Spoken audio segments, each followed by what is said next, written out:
Here's the truth. Most managers are just maintaining. Great leaders, they're multiplying. The fastest way to spot a great leader, watch what they do daily. In this video, I'm going to walk you through the 8 habits that separate great leaders from average managers. If you're serious about rising in your career, commanding influence, and becoming the kind of leader people choose to follow, not just tolerate, you need to lock these habits in. Let's get straight into it. Average managers give out tasks. Great leaders provide direction. They make sure everyone knows not just what they're doing, but why it matters. When there's no clarity, people spin their wheels, deadlines slip, frustration rises. But when a leader communicates the mission with precision, even ordinary tasks feel meaningful. Here's your action step. Define outcomes, not just actions. Instead of saying, "Send me the report," I want you to say, "I need this report to help us secure funding." That one shift transforms compliance into commitment. So when you link a task to its greater purpose, you create ownership. So for example, when assigning a presentation, frame it as, "This deck is how we'll secure our clients' trust and open the door to a long-term partnership." Now that task isn't just busy work, it's mission work. So over time, this habit creates a culture where people think beyond the checklist and align their effort with impact. Managers love checklists. Great leaders love growth. They don't just measure performance, they multiply potential. They ask, how do I stretch this person? How do I give them ownership that builds confidence? One way to do this is through delegation that develops. Don't just overload what you don't want to do. Delegate strategically. Give people opportunities that push them just outside their comfort zone. That's where growth happens. Think of it this way. If you always hand someone tasks they already know how to do, you're training them to stay still. But when you entrust them with something slightly above their current level, like leading a meeting, negotiating with a client, or managing a small project, you force growth. Pair this with coaching and feedback, and you don't just get the job done, you create a future leader. Over time, the team becomes stronger, more confident, and more capable because you chose to invest in their development rather than just their output. So here's a secret. People don't listen to what you say nearly as much as they watch what you do. Average managers demand accountability, but don't live it. Great leaders, they embody it. They're the first to show up, the last to quit, and they honor their own commitments. Discipline isn't about being rigid, it's about consistency. Whether it's time blocking your priorities, preparing before meetings, or taking care of your health, people notice. When you consistently show that you value your time, respect commitments, and maintain standards, your team absorbs that energy. Over weeks, months, discipline creates rhythm, predictability, and reliability that people can trust. Discipline is contagious when molded by a leader. It becomes the backbone of high-performing cultures. Managers focus on quarterly goals. Great leaders, they point to the horizon. Vision is oxygen. It keeps people moving when the work gets hard. A leader's job is to paint a vivid picture of what success looks like and remind people why the struggle is worth it. Here's the trick. Make vision personal. Connect the big picture to what matters for each person on your team. When people see themselves in the vision, they fight for it. Leaders who master this don't just talk about profit or performance, they talk about legacy, purpose, and impact.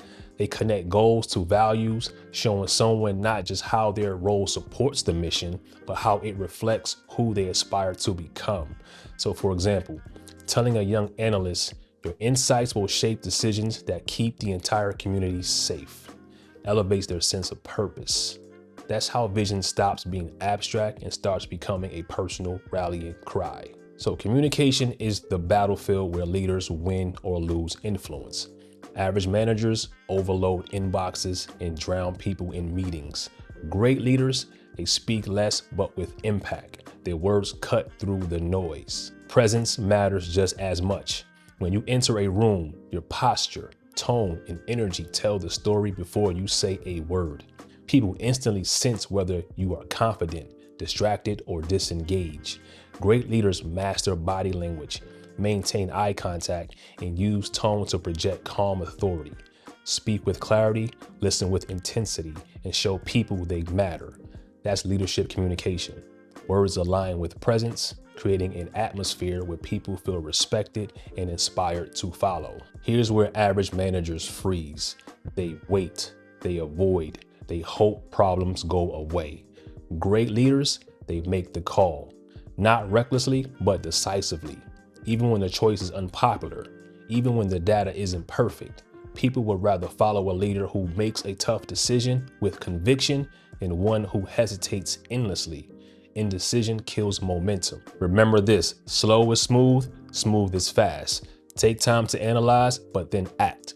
The best leaders don't rush blindly, but they also don't get paralyzed by overthinking. They move with deliberate speed, clear steps, confident execution, and no wasted motion. Once the decision is made, they lean in fully, giving their team certainty and momentum. Average managers hide behind titles and politics.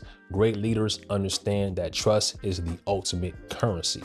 They share information openly. They admit mistakes. They say, here's what I know, here's what I don't know, and here's what I'm doing about it. Trust accelerates execution. When people trust you, they'll run through walls for you. When they don't, they'll quietly resist, stall progress, or disengage entirely. Transparency doesn't make you weak, it makes you credible. It tells your team you respect them enough to share the truth, and it reassures them that you're not hiding agendas. Over time, this habit creates psychological safety, loyalty, and a culture where people freely contribute their best ideas because they know honesty is the standard. Here's the final habit, and maybe the hardest. Average managers protect their comfort zones. Great leaders push themselves and their teams into growth zones.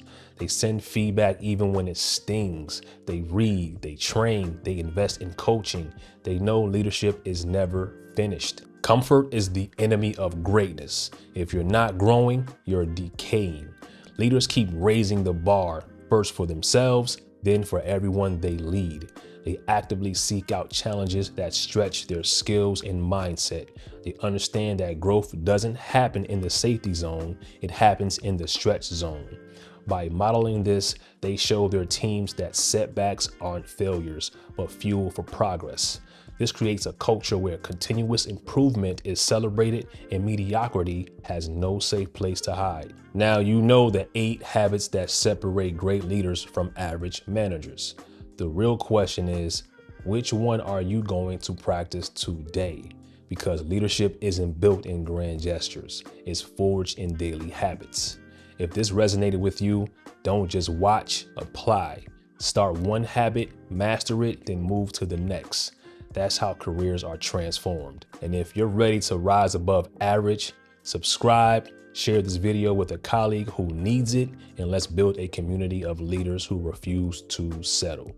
Remember, average managers maintain, great leaders multiply. Which one are you?